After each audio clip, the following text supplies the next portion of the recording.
الصناعة ما عدا هيئة النسف الجيولوجي والاتحاد المعدني يصير بوحدة هاي تعتبر من الإقتصاديات الاتحادية، بالإضافة إلى دمج بعض الوزارات مثل وزارة المرأة ووزارة الهجرة والمهاجرين ووزارة حقوق الإنسان تحت مسمى وزارة حقوق الإنسان.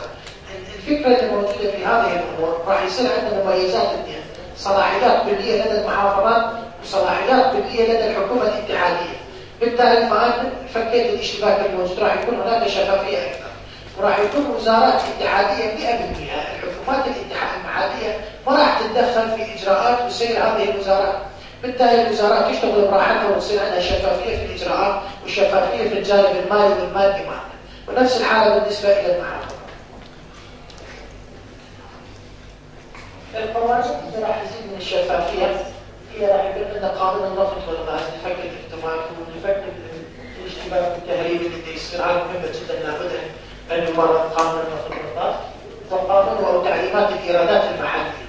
الإيرادات المحلية فقرة موجود بالدستور وفقرة موجود في قانون 21، ولابد أن هاي ما تتقاطع مع الضرائب، ولابد من إظهار هذا القانون أو تعليمات استنادا إلى القانون 21، قرارات استنادا إلى قانون 21 من مجلس الوزراء، وهي تعليمات إرشادية للإيرادات المحلية. وبعدين قانون استشهادي لوضع هيكل إداري ثابت مثل ما قلنا إلى مجلس الوزراء. وقبل هذا المحافظات والحكومات المحلية ما عندنا هيكلية ثابتة، كل محافظة عندها هيكلية مثل ما هم يسوون، فلا بد أن يكون هناك قانون استشهادي للهيكل الإداري والوظيفي والتوصيف الوظيفي للمحافظات ومجالس المحافظات، مع الأخذ النظر لاعتبار خصوصية كل محافظة طبعا وهي الأمر، وهذا أمر راح يزيد من الشفافية والتعاون.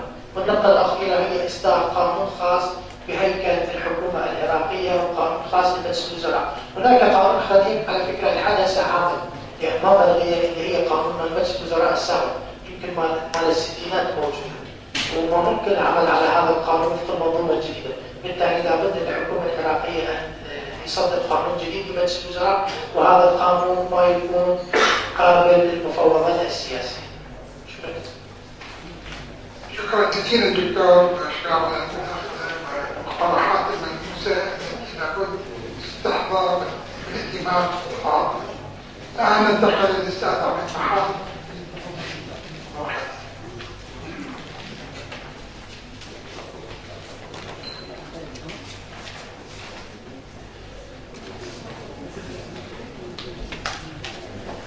شكرا جزيلا للكل القائمين على هذا اللقاء، وشكرا للسيدات رسالة الحضور التفاضل، واسعد الله صباحكم بخير. حقيقة قبل أن أبدي بكلامي أريد أن أشير إلى نقطة مهمة. هناك مصطلحات جميلة وضعها في شكلها في معناها الديمقراطية واللامركزية والشفافية إلى آخره، وبما أنها هي أشياء متقدمة ومتطورة إذن ينبغي أن يسعى الإنسان للوصول إليها وأن يعمل للوصول إليها، لكن قطعا لا يمكن أن يبدأ بها. وإذا كان من السهولة أن نبدأ بها وتكون ناجحة إذن هي ليست متطورة وليست متقدمة. فكيف بدأنا بهذه الأمور وهذه التطبيقات وإحنا طالعين من نظام معروف بكل تفاصيله، ونريد بقدرة قادر وبمعجزة أن نكون ناجحين في ديمقراطيتنا وفي لامركزيتنا. والكثير من الأخوة المحافظين الآن قاعد على النار مستعجل تتحول الصلاحيات حتى يبدل المدراء. نحكي شوية بواقعية، نكون صادقين ويا أنفسنا. موضوع الإخوان والأخوات موضوع الشفافية وبشكل خاص في الموازنة، واللي هي ادعاء الحكم الرشيد. كثيرا ما نسمع ونردد بمصطلح الشفافية، وهناك منظمات دولية معنية بالشفافية، والكثير منا يعرف ماذا تعني الشفافية أو يعرف عنها شيئا، ولكن ما لا نختلف عليه جميعا أننا لا نؤمن بالشفافية ولا نعمل به، سيدات السادة الحضور، كما تعلمون أن العراق وفق تصنيفات منظمة الشفافية الدولية يحتل مكانا في نهاية القائمة بين الدول، رغم أن قانون الإدارة المالية في العراق تكرر فيه ذكر الشفافية تقريبا من 7 إلى 10 مرات، وفي كل مراحل الموازنة ابتداء من وضع الاستراتيجية وإصدار البيان المالي ومرحلة الإعداد في الوزارات، ثم مرحلة المناقشة في وزارة المالية والمناقشة في مجلس الوزراء والمناقشة والتشريع في مجلس النواب وحتى صدور القانون. كل هذه المراحل نص القانون على وجوب النشر وإتاحة الفرصة للجمهور للاطلاع على كل ما يحصل والمساهمة في آراء.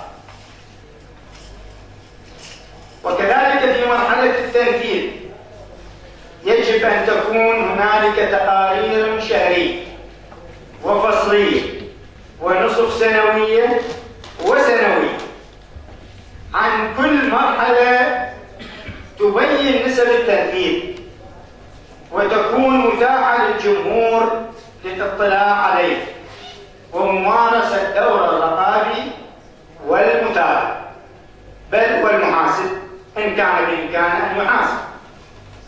لكن عمليا وللأسف لا شيء من ذلك، علما أن درجة الشفافية لكل بلد تعد معيارا مهما لتقييم ذلك البلد والسياسات الاقتصادية والمالية وكل مجالات عمله. وكذلك أن مبدأ المتابعة والمحاسبة تكاد تكون ضعيفة إن لم تكن معدومة. وكذلك التقويم، تقويم الأداء الحقيقة ربما نعثر عليه هنا وهناك في الأدبيات، لكن لا وجود لشيء اسمه تقويم الأداء لأنه مرتبط بالشفافية، والشفافية هي الركن الأساسي كما قلنا في الحكم الرشيد. ليس هناك شفافية في سياستنا النفطية رغم ما تحتله موارد النفط من نسبة أكثر من 90% من حجم الموارد. أعتقد أن جميعنا أو بعضنا يعلم من خلال ما كان يسمع من تصريحات وبيانات ومعلومات أن العراق في هذه السنة وبعد جولة التراخيص المفروض أن الإنتاج 6 ملايين برميل في اليوم، وإحنا الآن نفرح إذا طلع مؤشر قاطرة 3، نفرح يعني إذا وصلنا 3 نعتبره عرس. فإذا نحن أمام غموض وعدم وضوح. هل كانت ال6 ملايين مزحة يعني أو تمني، أم هي مستندة إلى أمور ومعطيات أو جولات التراخيص هل كانت تنص على ذلك؟ هل الشركات أحبطت أو فشلت؟ إذن المفروض أن نغرمها. هل احنا فشلنا في أن نهيئ لها مستلزمات العمل والتصدير والنجاح؟ إذن معناه هذا اللي ندفعه هو غرامات وليس حقوق. أم أن هناك مؤشر آخر؟ أنا في موقعي هذا والله لا أعلم ما هو الموقع. إذن عن أي شفافية نتحدث؟ نحن مسؤول وليس مواطن، فكيف يريد المواطن يعرف وأنا قبل الحدث و40 سنة أشتغل بالموازنة والمحاسبة والله لا أعلم. لا أعلم حقيقة أي البيانات صحيحة. هل 6 4 3 ولماذا لم يتحقق؟ هنا نتحدث عن الشفافية يعني قبل أن نوصل للموازنة مثل ما تفضل الدكتور طلعان، قبلها أمور مهمة هي اللي توصلني إلى الموازنة. هي شفافية في أهم مورد من موارد الدولة. أريد أعطي مثل بسيط وربما قلت في لقاءات سابقة عمليا عن الشفافية في الموازنة، واسمحوا لي ربما أن البعض سامع مني بس هيك أكرره. سوف أخذ مثلا واحدا يوضح ما تعنيه الشفافية في الموازنة وآلية اعتماده، وهذا المثل سيكون على محافظة البصرة لأهميتها من كافة الجوانب، ولا أريد أدخل بالتفاصيل، تاريخيا، دينيا، إرثا، اقتصادا، كل شيء. البصرة هي التي تحتل المقام الأول. عندما تريد محافظة البصرة أن تعتمد الشفافية في وضع الخطط اللازمة لتطوير هذه المحافظة الكبيرة العظيمة، فعليها أن تعد خطة طويلة الأمد 10 سنوات مثلا، ثم متوسطة 3 إلى 5، ثم سنوية، وتكون من خلال الآتي: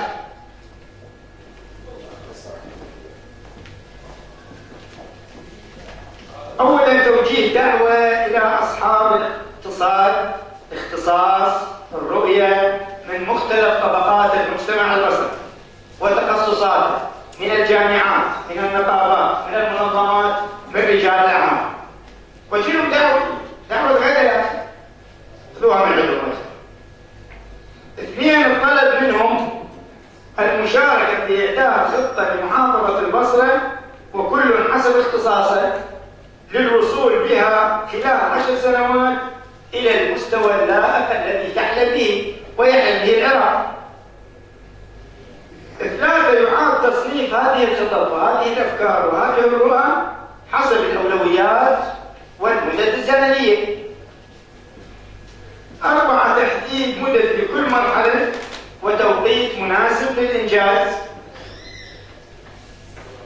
ثم تقدير الكلف وتوزيعها على السنين والموازنات وحسب الإمكانية المالية. بموجب هذه الآلية سوف يكون كل بصري مشارك ومساهم في رسم سياسة محافظته الاقتصادية والتنموية، وسوف يكون متابعا للتنفيذ ومقيما ومحاسبا. وبهذه الطريقة سوف يمكننا أن نقول أن هذه الخطة هي خطة البصرة، وهذه الموازنة هي موازنة البصرة، وإنها موازنة وخطة شفافة، وبعكس ذلك فإنها خطة وموازنة المحافظ ومجلس المحافظ. وسوف لا يتعاون المواطن مع الحكومة المحلية لتنفيذ ما تم رسمه دون علمه ومشاركته وقناعته. وعندما يشارك ويكون بالصورة سوف لا يطالب بأمور لا تتمكن المحافظة من تحقيقها، لأنه جزء من الحكومة، ولأنه جزء من الوضع المالي والإمكانيات، ولأنه هو من ساهم في وضع هذه الخطط. وجميع هؤلاء حتما هم الكثير منهم هم متخصصين، هم علماء، هم لديهم خبرة، لا أن يجتمع 5 6 ويجي يصفوا طرفان وبالأخير نسبة التنفيذ 12% ونعيد انتخابه مرة أخرى سواء في هذا المكان أو ذاك. متى استفاد الشعب العراقي من الموازنة ونتائجها؟ في الانتخابات.